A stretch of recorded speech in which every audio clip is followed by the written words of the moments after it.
Excelentíssimo Senhor Diretor do Instituto Superior Miguel Torga, excelentíssimos Presidentes dos Conselhos Diretivo, Científico e Pedagógico do Instituto Superior Miguel Torga, Senhora Presidente da Associação de Estudantes, entidades oficiais aqui representadas e demais personalidades, caros colegas, alunos e funcionários, minhas senhoras e meus senhores.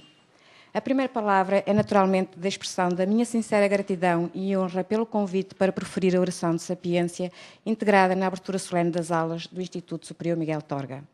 Confesso que se é, indubitavelmente, uma honra, é também uma enorme responsabilidade, traduzindo-se em mim por um misto de emoções contraditórias.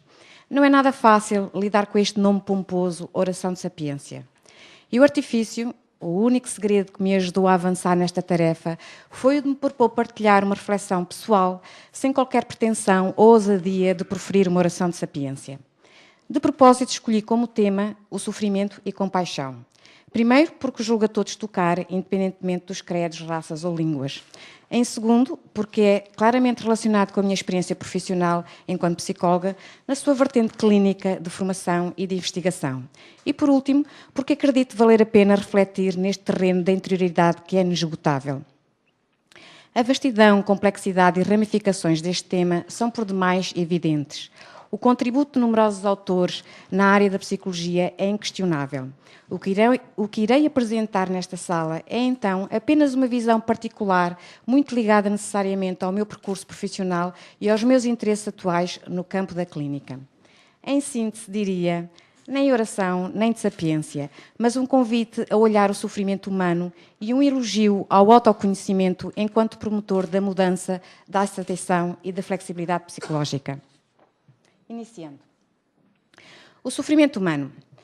A experiência de sofrimento tem sido historicamente aceita como parte intrínseca da condição humana em múltiplos círculos de saber. Infinitas histórias e reflexos de tragédias de vida e sofrimento, bem como de gáudio e triunfos, fazem parte da história da humanidade. Na verdade, se tivermos em conta os múltiplos reptos que a vida nos coloca, não é de estranhar como poetas, escritores, cientistas, artistas, filósofos, mentores espirituais e, de algum modo, todos nós têm procurado compreender a vida, almejando por um sentido e formas de diminuir o sofrimento. O sofrimento, enquanto preocupação com os flagelos da vida ou a antecipação de um tormento futuro, é uma experiência reservada aos seres humanos verbais, enquanto espécie que, através da análise e da reflexão, tem conseguido êxitos inigualáveis, mas simultaneamente capaz de gerar a luta e o sofrimento psicológico. Esta capacidade particular de pensar no futuro é exclusiva do ser humano. Como satiriza Daniel Gilbert no seu livro Tropeçar na Felicidade, até que um chimpanzé chore ao pensar que vai envelhecer sozinho, ou sorria perante a ideia de umas férias de verão, ou rejeite uma bela banana porque acha que está a ficar gordo, subsiste a asserção de que pensamos no futuro de uma forma que nenhum outro animal consegue, faz ou alguma vez fez. E este ato simples, ubíquo e vulgar é um traço definidor da nossa humanidade e também responsável por alguns tropeções na busca pela infelicidade, ou pela felicidade. Os seres humanos lutam com formas únicas de dor psicológica, pensamentos e emoções problemáticos, memórias desagradáveis e impulsos e sensações indesejados. Confrontam-se com muitos dos mesmos acontecimentos dolorosos das outras espécies, como a perda, problemas inesperados, experiências fisicamente dolorosas. Contudo, diversamente das outras espécies, os seres humanos pensam sobre as coisas e, através deste processo, amplificam o sofrimento e tornam-no sempre presente. Eves de 2004, Eves e Smith de 2005.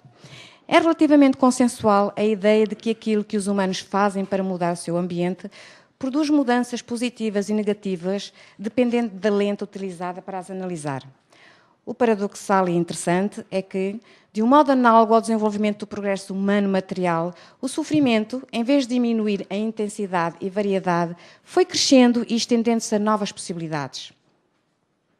Igualmente curioso é que este crescimento e diversificação do sofrimento humano tenham ocorrido paralelamente, em boa parte, à recusa da dor e do incómodo, como se não fossem fenómenos naturais que advêm do simples facto de ser humano.